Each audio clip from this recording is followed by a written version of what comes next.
Translation. Here also are Govinda Ghosh, Madhava Ghosh, and Vasudev Ghosh. They are three brothers, and their Sankirtan, congregational chanting, pleases the Lord very much.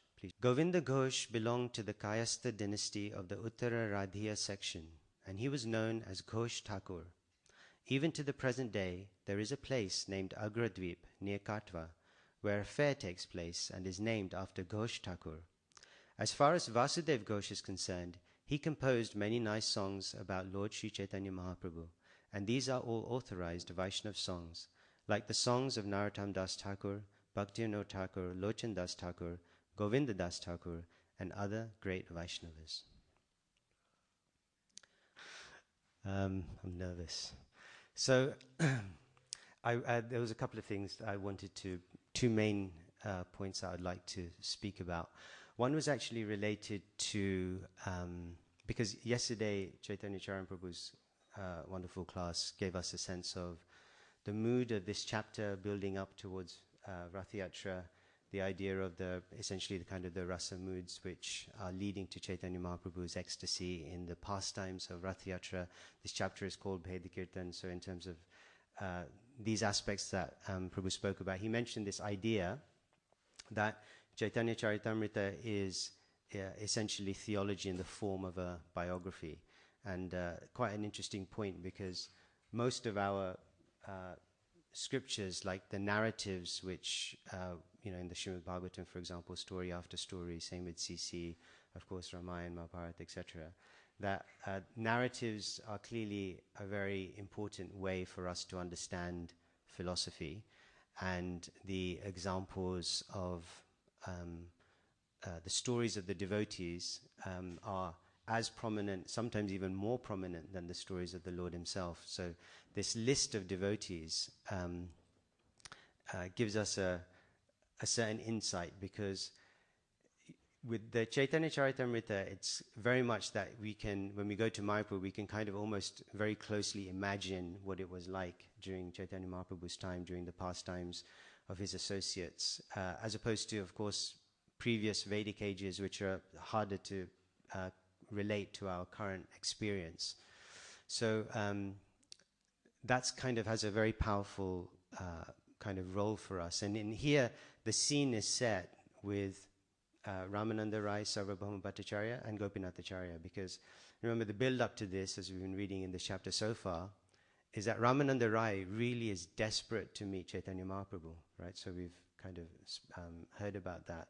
And all of these steps are building up to his, Chaitanya Mahaprabhu is showing through his devotees this point about what is it that qualifies us to meet with the Lord. And there are very different aspects to, several different aspects to this in the build-up to it. And as Chaitanya Mahaprabhu has already said to Ramananda, to Ramananda Rai. Sorry, did I say Ramananda Rai? I meant King Prataparudra, of course.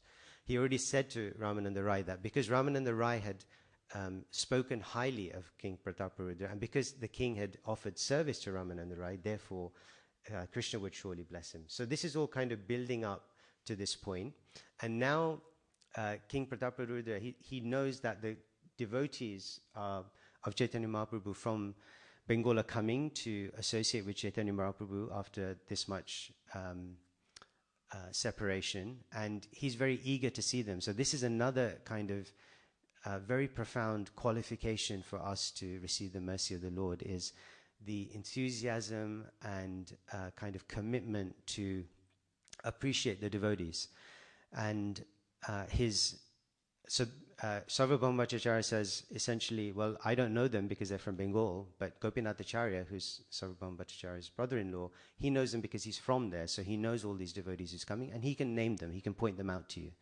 So they go up, and then, of course, we heard the list of devotees being mentioned, and many of the devotees are, obviously, like there's chapters dedicated to their glories in the Chaitanya Charitamrita, Chaitanya Bhagavat, etc. So I won't go through the whole list because that will take days and days. Just to point out that some of the devotees are mentioned later, like very specifically. So for example, Gangadas Pandit is mentioned. He's the personality whom Chaitanya Mahaprabhu studied grammar under. Then Shankara Pandit is mentioned. Shankara Pandit is actually Shiva Pandit's brother, younger brother.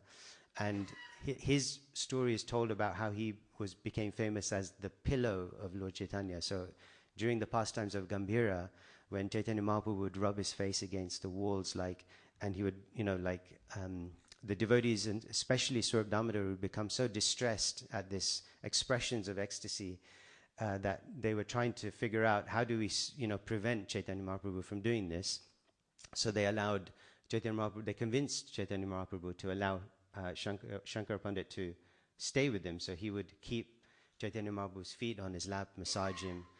That's why he was known as the pillow of Lord Chaitanya. And it's even said that because sometimes he would fall asleep through the night because he would be massaging, that Chaitanya Mahaprabhu would wake up, take his own shawl, chadar, and place it on Shankara Pandit. So these stories about these personalities bring out the very intimate, personal relationships that the Lord has with his devotees. And that's why we are so essentially encouraged to hear about them, because they're it's the mood with which we aspire to serve the Lord. So Nrsimhananda Brahmachari is another one who's mentioned. Of course, again, I'm sure you all know the story about how he, in his mind, created the road for Chaitanya Mahaprabhu to go Vrindavan, and he understood that he would stop before getting to Vrindavan and told the devotees. So I won't speak so much about them, mainly because their stories are told in other parts of the Chaitanya Charitamrita. But what I wanted to just reflect on here is that if you think about the scene and the mood that's been created by Kaviraj Goswami, when we hear these names and we hear their glories and we know they're it's kind of like a all-star cast, right? It's like the who's who of Chaitanya Mahaprabhu's associates are all here. And I was thinking that that is also, it's a tendency of the soul. It's a tendency of all of us. And you see it reflected in the material world, where people gravitate towards that type of thing, where they like the idea of seeing, hearing, speaking to, associating with what in their perception are great personalities, famous personalities, personalities who are known for something. And that the principle is similar. The principle is that the soul has that because we see something of Krishna's opulence reflected. And in the spiritual dimension, of course, Krishna's opulences are reflected to the devotees. His personality, the devotees reflect his opulences. So there is something intrinsically, deeply attractive about that. And either we become attracted to that, or we become attracted to something else. The attraction is going to happen, as we know, that we're going to be attracted by something. And therefore, the list of these personalities, their glories are because they're there to attract us.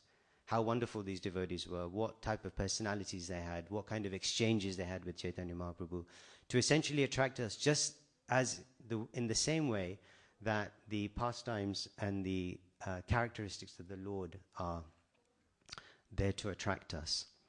So, and they kind of represent these archetypes. And even, I was thinking that even so many of our bhajans are actually names of devotees. If you take Gora Arti or, the Jaya Radha Jaya Krishna, there's so many of our songs are about the devotees. They reflect that. They mention their pastimes and their glories. And I felt that there's a very specific thing that our tradition has has to say about personalism. So generally we talk about it from quite a high level that, we believe God is a person, and that's kind of and we might get to rasa, but there are these nuances, these particularities of our tradition about personalism are very deep. And that's why the first point I really wanted to bring up was a point that Govinda Prabhu, you asked this question yesterday about panentheism. I was listening online. I was kind of like jumping up a bit down because, but luckily Chaitanya Charan Prabhu came home last night because there was a Panasena program.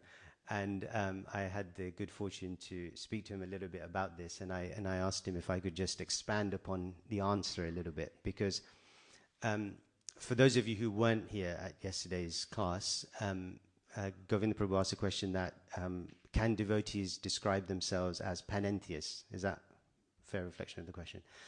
And so panentheism, as distinguished from pantheism. So pantheism, as we know, is that the equivalence of God and nature. That's the idea, right? So God and nature are exactly the same. They're identical. And panentheism is one step removed, which is essentially that God and nature, so God is nature, but he's also beyond nature. And it's obviously, it's a Greek term, comes from that philosophy.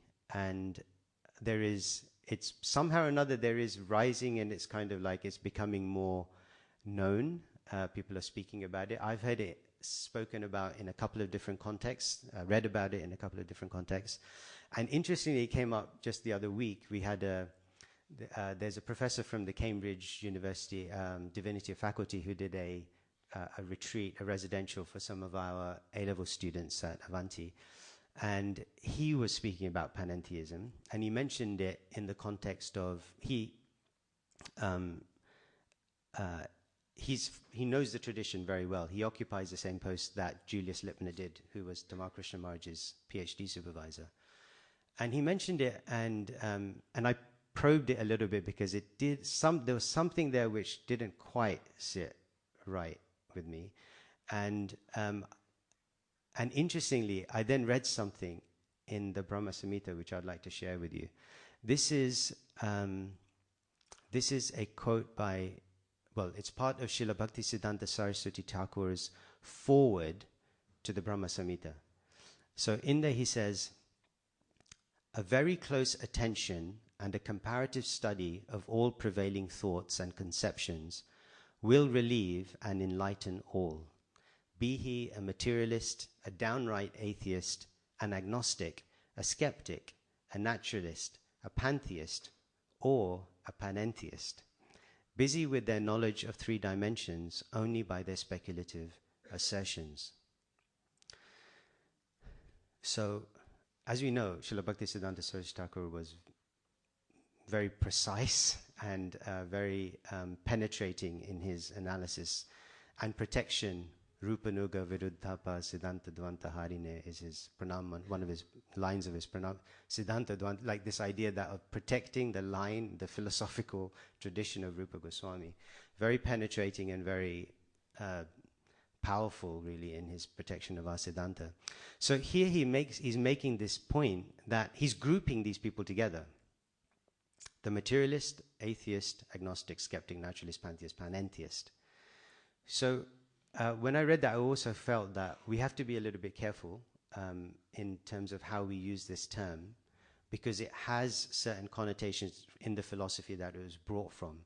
And the interesting point here is Bhaktisiddhanta Saraswati Thakur is making this point about how these are speculative ideas. So you can get to the point of pantheism, panentheism, through like a speculative, jnani style approach. And and interestingly, he's saying this in the context of Brahma Samhita, which is also very, very relevant, because the Brahma Samhita, he makes the point elsewhere in the foreword, goes beyond any type of speculation. Like, there's no need to speculate about the spiritual world. Here it is. Here are the intricate details of this and descriptions of the spiritual world, which takes us beyond any type of speculation.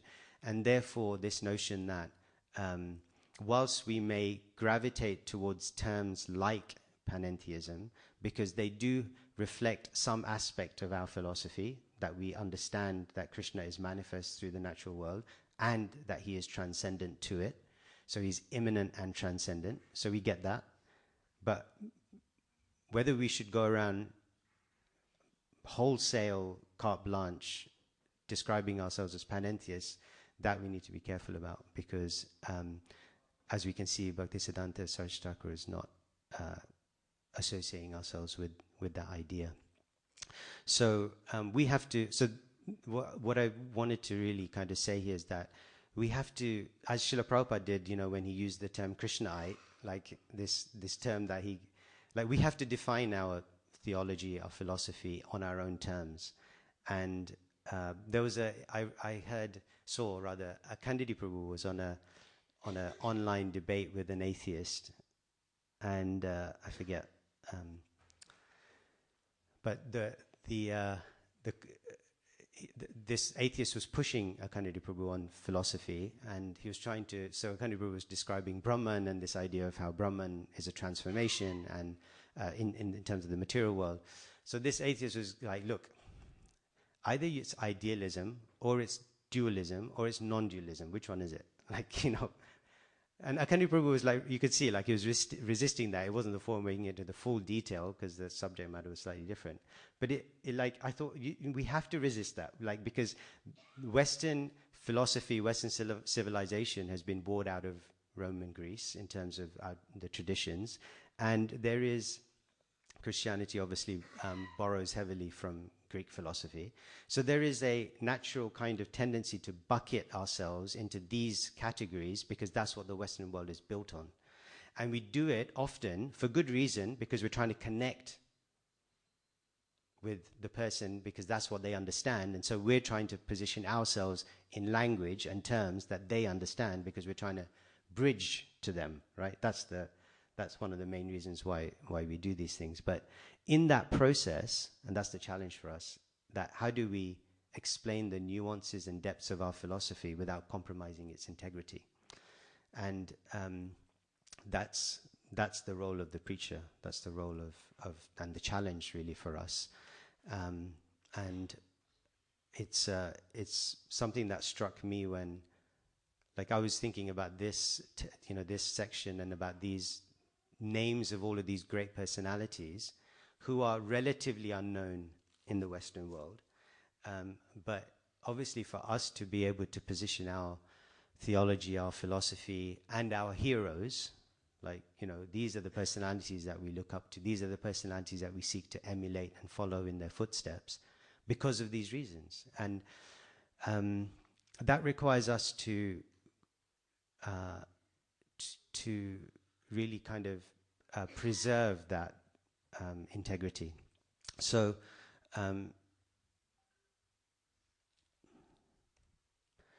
so that was the maybe I'll just say one more because I realize I've got a little bit of time. What I've studied three main things. So I did, my undergrad was science related, so mainly chemistry. I did an MBA, so I did leadership management, and I've been studying a lot of philosophy recently. And when I finished my MBA, the one thing that really landed with me very strongly was, so it was at London Business School, one of the best schools in the world, 2-year degree. And the thing that landed with me was, Srila Prabhupada knows more than all of this. If you really want to know about leadership and management, you can get it much better from Srila Prabhupada's example and his books. And then I was thinking about science. And I was thinking the things that Srila Prabhupada's saying in his books are more scientific than the things that I learned in my degree, which are now being revised in light of recent understandings about science. And then when I read philosophy, and you think, all of these philosophers over hundreds of years, all of their points have already been addressed by our acharyas and Srila Prabhupada's purports. So there is a need, I feel, that sometimes we can see something outside of our tradition and think that it has something new or something progressive or something to add. And sometimes it's because we may not know the depths of our tradition well enough to be able to understand how our acharyas have already addressed these issues. 100 years ago, Bhaktisiddhanta Saraswati Thakur was talking about panentheism, and we're talking about it now. Like he's already dealt with the issue. So that was one main point. Sorry, I know it was to do with yesterday's, but I thought it was I feel quite strongly about this, just in terms of how we take our movement, our philosophy, our preaching forward, particularly when it comes to reaching out to audiences that are not familiar with Krishna, Hinduism broadly. Then how do we frame it, and how do we offer it and position it in such a way that, yes, we want to reach them on their terms, but we also don't want to compromise our integrity in doing so. Okay, so maybe I can just pause there. If there are any comments or questions or things that we want to explore before I go into the second part, which is the purport to this particular verse. Anybody? Yeah. Isn't there also... Yeah, sorry. Okay. Isn't there also the consideration that, for example, leadership and management, like the secular world have explored our teachings more than we have in relation to things like that. Like I was thinking, like SWOT analysis, it corresponds to like Abhidheya in one sense. Jai Shishi Radha Gokulananda ki jai, Shishi Sitaram Lakshman Hanuman ki jai, Shishi Gonitai ki jai.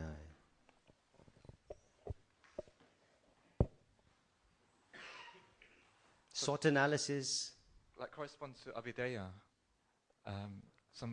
because you're kind of looking at, what's the kind of dynamics that you're dealing with.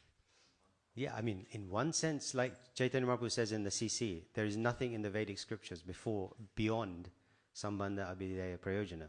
So like, you can group all of these things, however, you can categorize everything within these three things.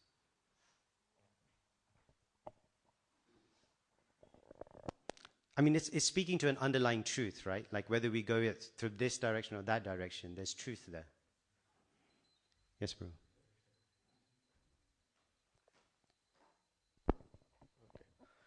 In Western philosophy, usually the time is very linear. That's how the consideration is. Mm-hmm. Whereas in our case, the time is circular. Mm-hmm. And if in that perspective, if we see, then the personalities appearing in different lila, that is like a drama when those personalities are coming up in different roles and then participating in the lila. Mm-hmm. So how to connect that with when we are explaining it to the... Yeah. I mean, this is another point about how we present our philosophy. Because in science, for example, there's this idea that if you have a theory, it has to be predictive. You have to be able to use the theory to predict an outcome that you wouldn't otherwise be able to do, right? Like, so that's a kind of a concept. In our tradition, what's happened, I mean, coming back to the point about, SWOT analysis, like, the point is that, okay, if we had taken Sambandha Abhidheya or Abhidheya just by itself and created a SWOT analysis, that would be different.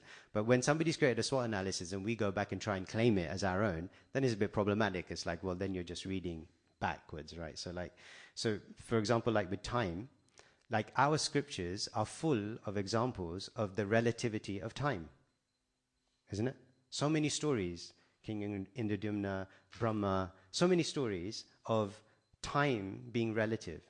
But guess what? Somebody else discovered it. His name was Einstein, right? So had we been able to predict the point of, based on our scriptures, looking out rather than reading back, which is what we're doing now, that, hey, we already talked about relativity. It's too late. So, like that's the point, that, okay, we can take these things and we can look forward. So that's this idea of cyclical time. How do we use these insights, which are unique, as you say, like to the dharmic traditions? Like, how do we use the principle of cyclical time to look forward, as in to predict outwards? And many people are, so that's what I mean about knowing the depths of our philosophy, to be able to position it and explain it in a way that somebody else can understand its relevance. So you can talk about cyclical time, the concept we already know, like actually the natural experience of our life. Even something as basic as the seasons, like being so intricately linked with ancient traditions about being in sync with cyclical time, but it's been lost.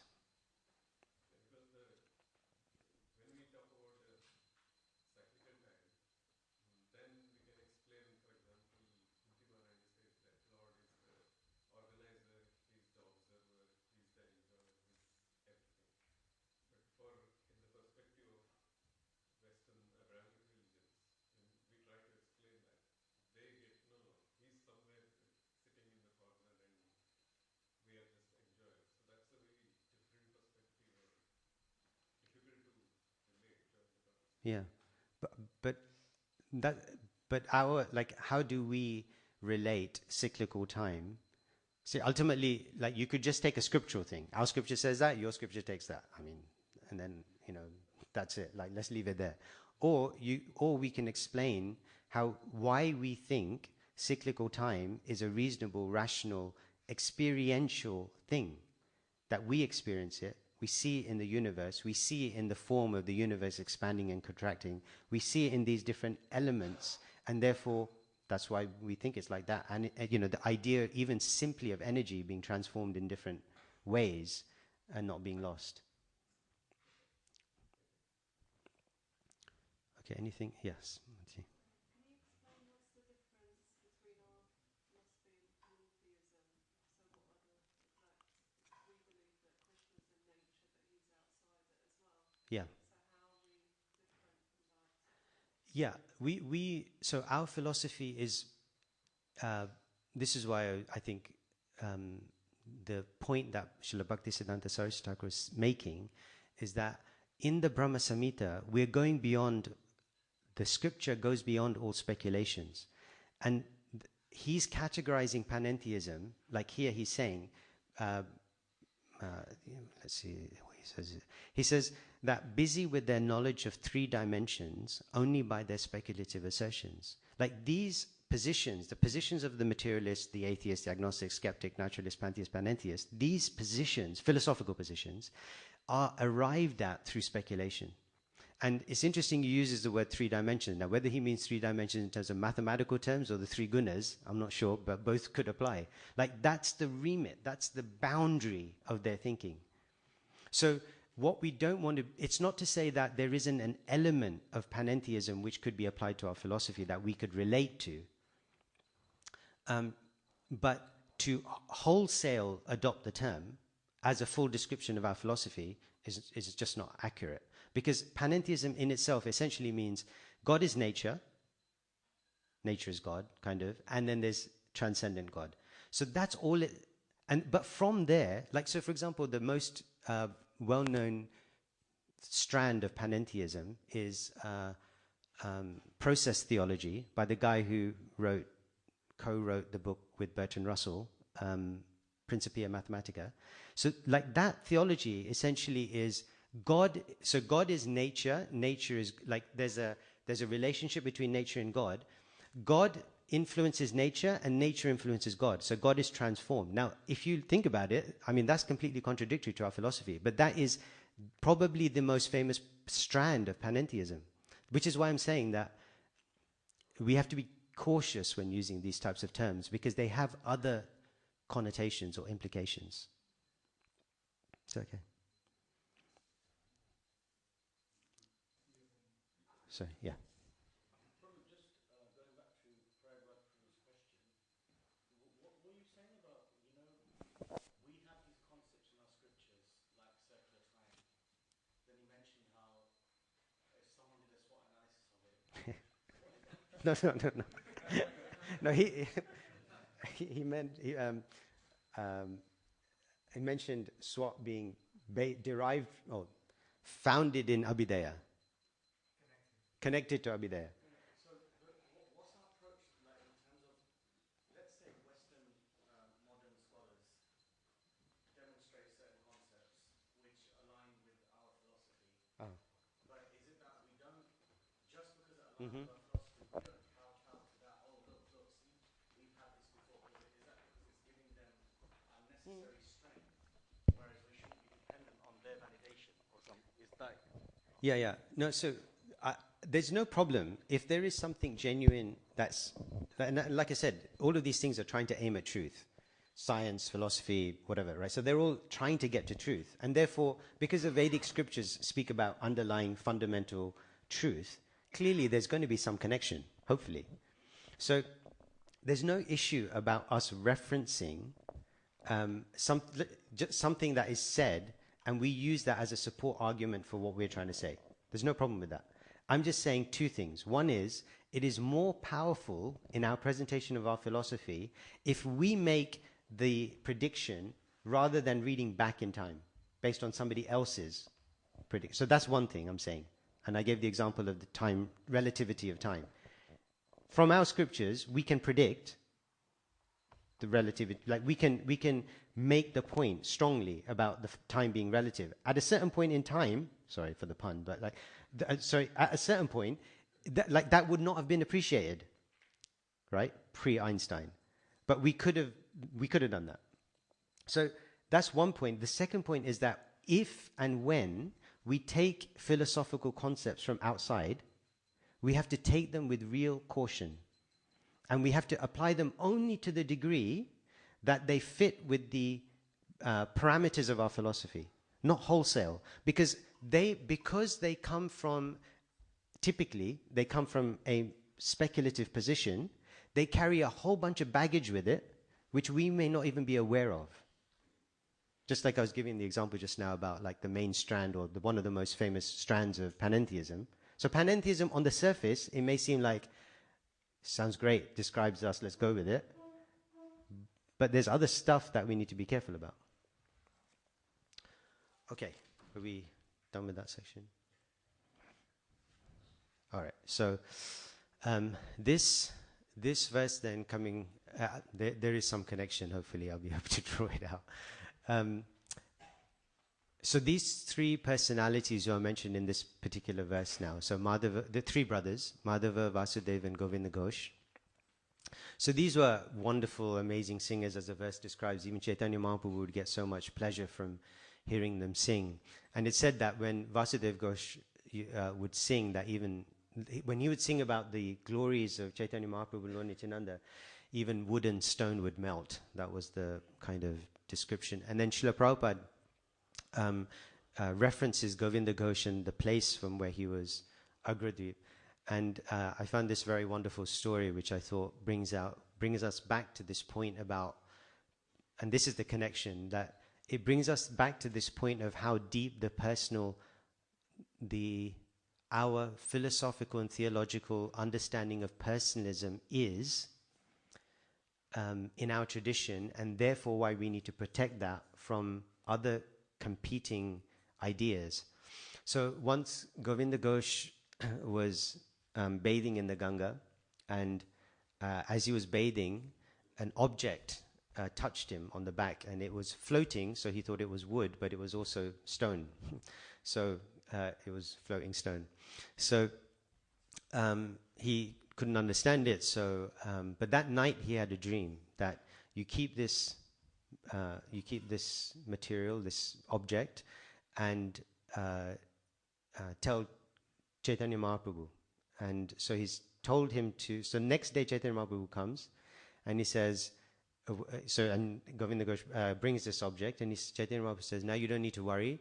A sculptor will come and he'll carve a deity," because Govinda Ghosh Prabhu he was having this notion of like worshipping Krishna. So then the sculptor comes. Then he understands this is actually a Shila, and from the Shila, Krishna's deity is going to become manifest. This deity is now called Gopinath, and later, on the inspiration of the Lord, Govinda Ghosh marries and he has a son. And his son and his wife die one after the other. And he's so distraught that he stops his worship of the deity. And then the deity comes in his dream, and the deity says, Gopinath says to Govinda Ghosh that, is it right, do you think it's right that because one person, their son has died, that they should starve their other son? So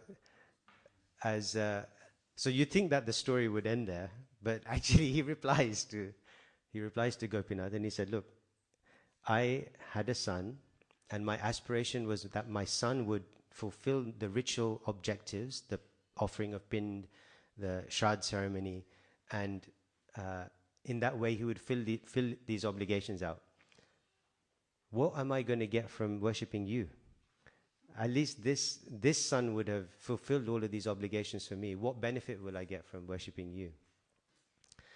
So Gopinath says, okay, so from now, I will promise to take care of your Shraddh ceremony. When you depart, I will do the Shraddh and the pind offering for you and and even today, in that deity in Agradip, which Govinda Ghosh established, during the Shraddh period, they put kusha grass on the fingers of the deity, and it's considered that he's offering the Shraddh on Govinda Ghosh's behalf.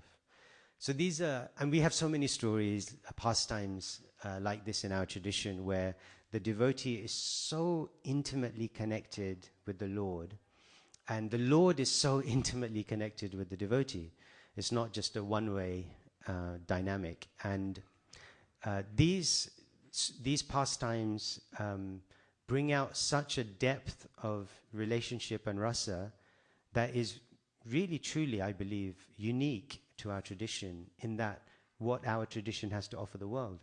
And that's why I'm quite conscious that my first point, which I won't go over again, but this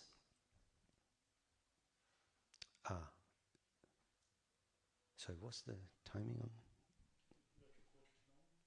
Okay, so I'll just speak for 2-3 minutes, and then if anybody would like again.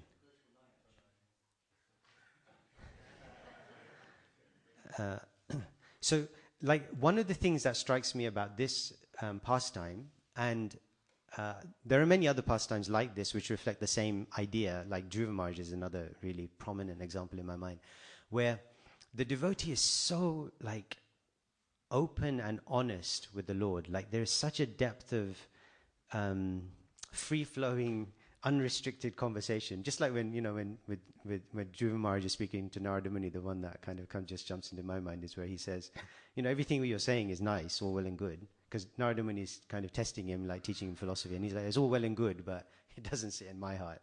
I still want this.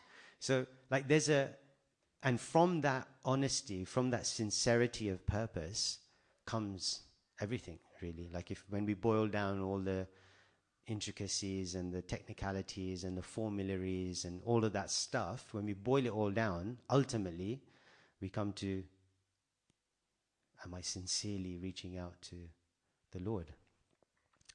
And if we sincerely do that, then everything else is kind of... So that honesty does so many amazing things. It keeps us honest in the sense of just the literal sense, but it also prevents us from kind of falling down, like, from our spiritual platform, because we're aware, like, we understand, we know, and we recognize. We don't just kind of like repress or deny or shove under the carpet stuff. And this is like the point that how it, like because if we do that, the risk of doing that is that it just leads to, as Krishna says, what does repression accomplish? Because ultimately, that verse that always has confused me a couple of times when I read it, when Krishna says, it's better to do your own duty imperfectly. Sorry, I'm paraphrasing, I don't remember rather than somebody else's duty perfectly. And I thought, like, how could that be? Like, if you're doing it perfectly, what's the problem? How could, why would you not, what's the...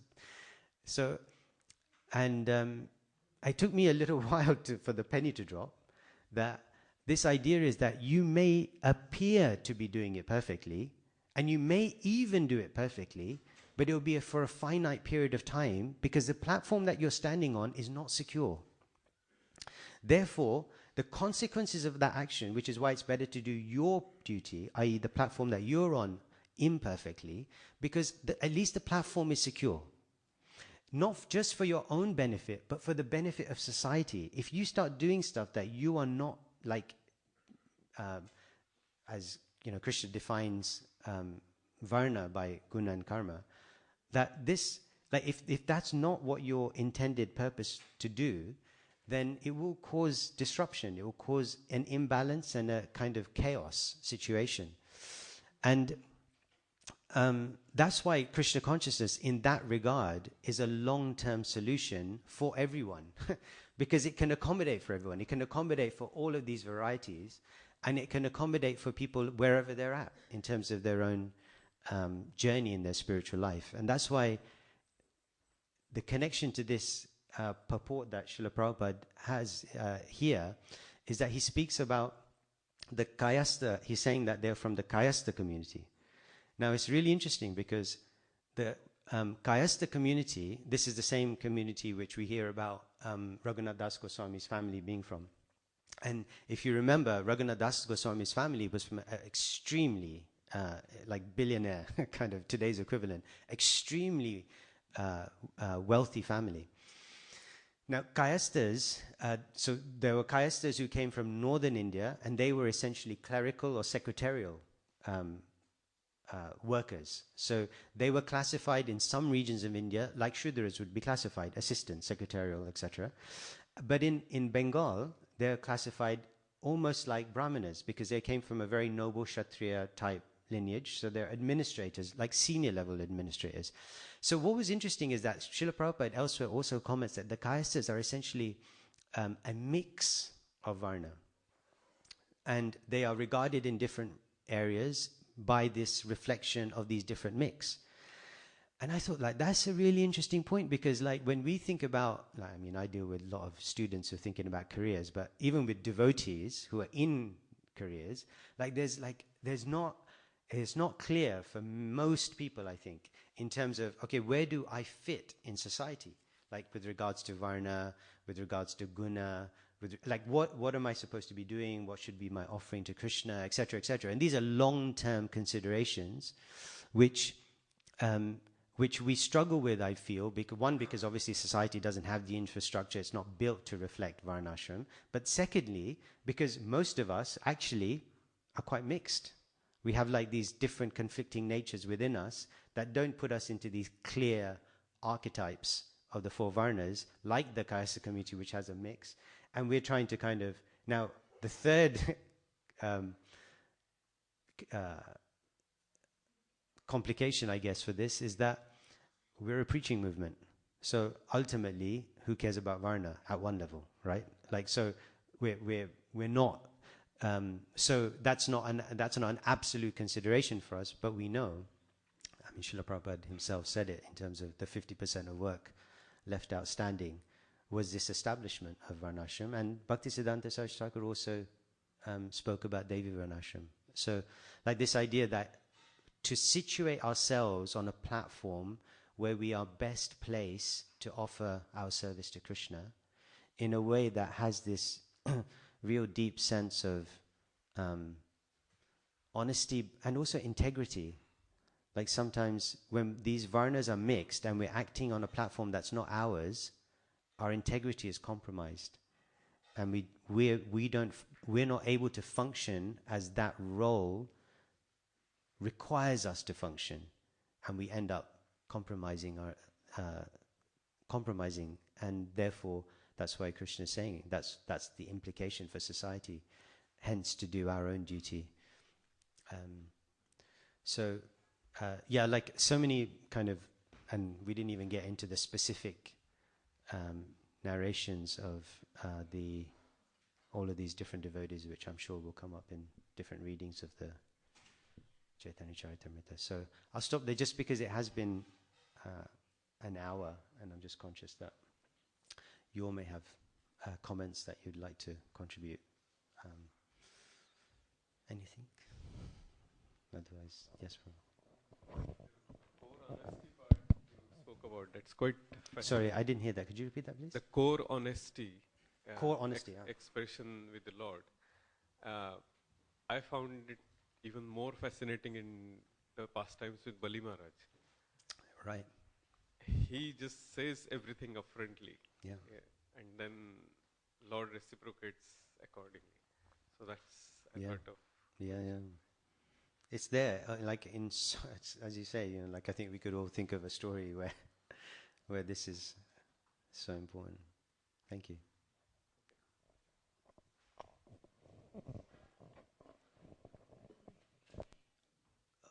Oh, there's one point here.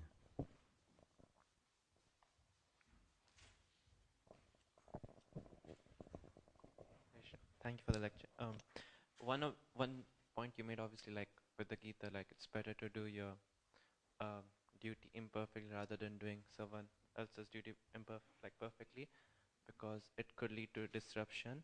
So would you say, with Bhishma, how he decided to be like not married, do you think is a good example of that good? I was just wondering, now that since you brought it up, because it did lead to a war. So.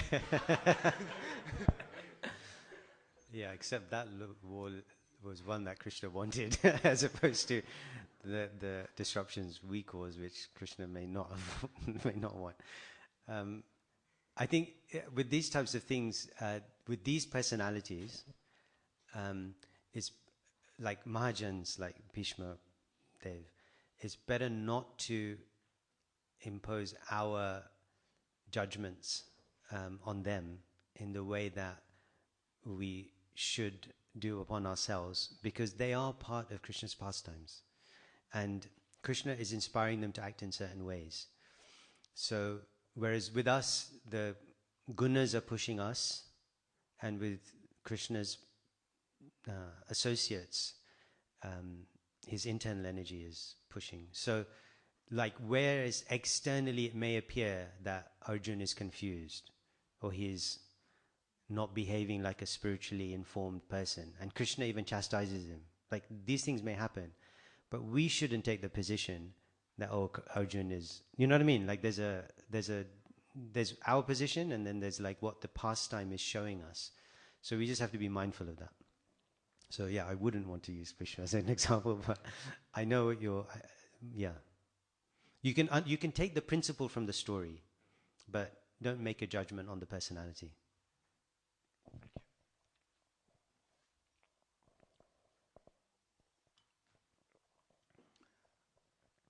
Yes, bro. Just back younger.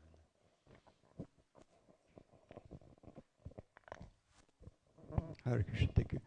In regard of, you mentioned pastimes, so Govinda Ghosh and deities, that very interesting how the devotees are supposed to be transcendental through all these rituals. It's interesting that he was so attached to it that even Krishna decided to maintain that. Why is that fear? It's interesting how it's in core of that heart. Maybe for Indians it's different. For me, I don't care less for that. Those rituals depend on Krishna. He was associated with Lord Chaitanya, and interesting. I mean, I guess maybe Krishna wanted to set up the example that this ritual should be maintained, because we don't discourage for those who are really attached. But devotees themselves, why they have to care less about that. Again, same principle, Prabhu, just in terms of like what is we can see the whether this is Krishna's mercy or whether this is some deficiency, we can see by the response. So in this instance, what seems like an attachment in Govinda Ghosh is causing Krishna himself to have this argument with him, isn't it? So our deficiencies, our own limitations, don't cause Krishna to do that. There's not a deity standing there who's prepared to do my Shraddha ceremony. And in different stories, like you can see with Shirasman, like when his son passed away during Chaitanya Mahaprabhu's kirtan, and he goes in the back and he says, why? Because the ladies and the mother was upset and the boy was lying there. And he said, why is everybody upset? And they said, he's passed away. And he's like, you're going to disturb the kirtan. Like, sort it out.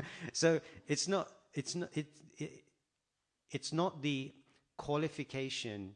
In one regard, you can see the qualification of the personality in that instance. That qualification is very obvious, because he's saying, forget all this, just worry about the kirtan and don't upset Chaitanya Mahaprabhu, right? So then that qualification in our eyes is very clear, obvious, black and white.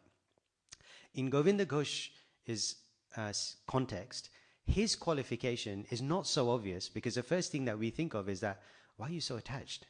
But his qualification is manifest in the fact that Krishna comes to him in the dream and says, I'm your son. Is it right that you should, because one son died, you want to starve your other son?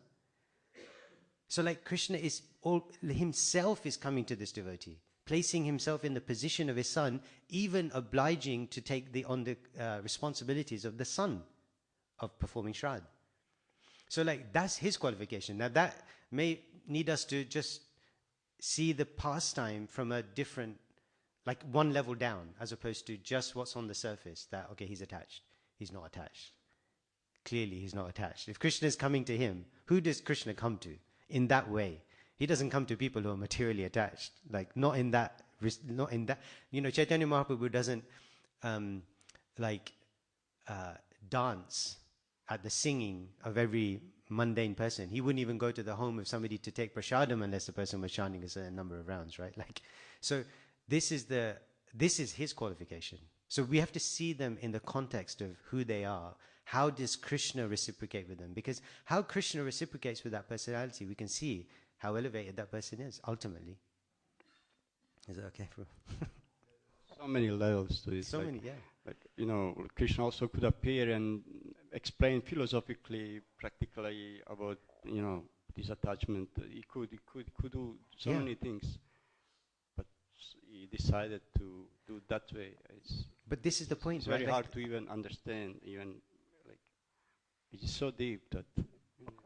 But isn't that so, the very thing that you said, like, isn't it so interesting that there is the philosophical depth of our tradition, which is beyond compare. But even beyond the philosophy, which is so deep and profound, is the relationship that Krishna has with his devotee. So yes, Krishna could have come and spoken philosophy to Govinda Ghosh, but clearly he didn't need philosophy. He knows the philosophy. So he didn't need to hear it. Krishna wanted to establish this principle of his care for his devotee. And no matter what his devotee does, Krishna loves that devotee. So there's something, even like philosophy will take us to some point. After that point, we go beyond philosophy. Isn't it? Okay, I think maybe one last question and we'll stop.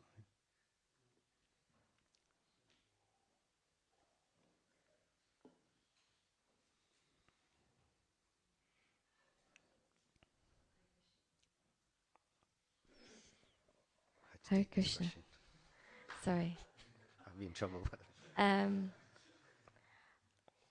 understand what you're saying, that we shouldn't jump to label ourselves under a category so that we can be understood by other traditions or kind of put into a particular box necessarily if it doesn't fit with the integrity of our philosophy. However, I've heard this term coined a couple of times, and is that fair to say that is our philosophy? So I've heard us as being described as polymorphic bi-monotheists by both Chaitanya Charan Prabhu and Garuda Prabhu. Is that a fair explanation for somebody who's trying to understand our philosophy? Okay, so this term, polymorphic monotheism, was coined... Bi-monotheism. No. So polymorphic monotheism was coined by Julius Lippner, who was the professor at Cambridge, Tamal Krishna Maharaj's supervisor. Garuda Prabhu, I think, developed that into polymorphic bi-monotheism to reflect Radha and Krishna. And these terms are not existing terms. They were created. So Julius Lippner created that term to categorize or to reflect the nuance of the Vaishnava Hindu tradition, in the sense that Krishna comes in many different forms, but it's one God. And then Garuda Prabhu was adding to that. So there is a the point I'm making is that there is a difference when a term is created by somebody in knowledge to reflect our tradition, compared to taking in a term which is thousands of years old that has an existing meaning and is used in different ways by different people, and we are adopting it. That's a fundamental difference. And then that's one point. And then the second point is that even when we use those terms, polymorphic, bi-monotheism, somebody tomorrow can come, just like Garuda Prabhu built on Julius Lipner's thing, he made his thing. Somebody else tomorrow could come and say something else, right? It's possible. So these things are not fundamental in the way that our scriptures are fundamental. So I'm saying that when we connect with something like this, we can connect with it in the sense that it's helpful in explaining our position, but we don't necessarily elevate it to the status of a scriptural sutra or a scriptural statement in the way that we would if, for example, Srila Prabhupada or one of our acharyas did that in the same way. Like because we could see a clear connection, and that's why I think, I give you an example, like panentheism. Bhaktisiddhanta Saraswati Thakur clearly knew about this term 100 years ago, right? That's obvious. He's written about it 100 years ago. If he knew about that term 100 years ago, why didn't he just say it? Why didn't he just say we're panentheists? He didn't do it because he's not categorizing us in that way, because he knows that there's a limitation to that term. So that's all I'm saying. That one is what we have, borrowing from other people. The other is creating our own, and there's a difference. Okay, thank you. That's helpful. But then, for our own understanding, how do we, even if we don't use any of these terms, what would be a simple phrase that we could use to explain to somebody who's new what our philosophy is, in terms of, I understand it's not a sutra, it's not like scripture, this is just something to assist understanding. I get that point. But my question is, what would I say to somebody who comes along and says, so what's your philosophy?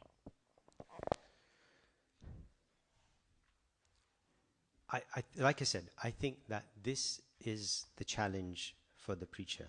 Like this is our challenge. Like this is why I don't think it is straightforward, because this is why otherwise we would have got there already. In terms of how do we reach, particularly this is relevant for those people who are outside of the kind of Indian, Hindu, whatever background, because they're unfamiliar, and we're trying to frame things in terminology that they can connect with. But I just don't think that it needs to be as straightforward. No, not straightforward. I don't think it needs to be as black and white as that, because ultimately when we're explaining to like if I'm explaining to students versus explaining it to academics or to corporate people or whatever, or like my explanation of our philosophy is going to be different. Like how I position that to that person is going to be different. And so why do we need to have just a phrase that we all have to agree on, which explains Krishna consciousness for all time, for all people? Why does it have to be that? Like the person who's preaching should, as I was saying, like if we understand our tradition and philosophy, then when we are speaking it to people, we'll phrase it in the way that they can understand, but that reflects the depth of our tradition without having to compromise it. And isn't that the role of the preacher in every interaction, whether it's an individual or 1,000 people or whatever it is how do we convey our tradition to that person on terms that they can understand and appreciate and engage with? And I just don't think that having a single phrase is necessarily the answer for all people all the time. Okay, with that, so I can't say no because it's Prayojan Prabhu. So he'll maybe just like say something and then we can close. Prabhu, if we can just pass him the mic. Thank you. I just wanted to say, referring to the Bhagavad Gita, chapter 17, the divisions of faith. It's very interesting because it covers all the faiths in their differences in accordance with the modes of material nature and their time place, circumstance, whatever happens. But this is where Prabhupada brings it all together in our faith. That chapter 17 resolves everything. So if you want to know what's happening in goods, like for instance, these terrorists, they're in ignorance, passion, they're killing other people. And then they laugh. They hate them. Yeah. It's personal. They'll commit suicide. So this divisions of faith, it talks about all the circumstances, and whether it be a Jew, a Christian, or whatever, or in Krishna consciousness, there's this. We have to regard it in terms of the modes of material nature. Yeah. Yeah. Thank you, Parajam Prabhu. That's a really, really important point. I mean, it's one of my favorite topics. And I think actually, if there is a way for us to convey the variety and the depth, the modes of material nature are a very, very powerful way to do that in terms of. Thank you.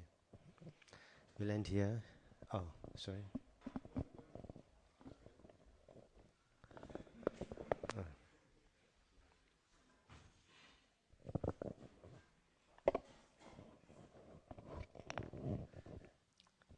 Hare Krishna. So it's interesting that words, right? Words. I take the view, like, as Vaishnavas, we don't limit ourselves, so we use words how we want to use them. Mm-hmm. If there's an advantage, we do. And I'll give you an example. Sometimes we don't like to call ourselves Hindus because it's got baggage, but other times it's really useful. For example, if you want to get government funding for schools and stuff. So I would say, in the same way, for panentheism, I agree with you. It's got baggage because, as you pointed out, there's strands of panentheism which we wouldn't adhere to. But then, in some sense, we do come under that umbrella, but we would like to claim the term. Yes, like for example, going back to Hinduism, I'm going off on strands here. But I've had another thought.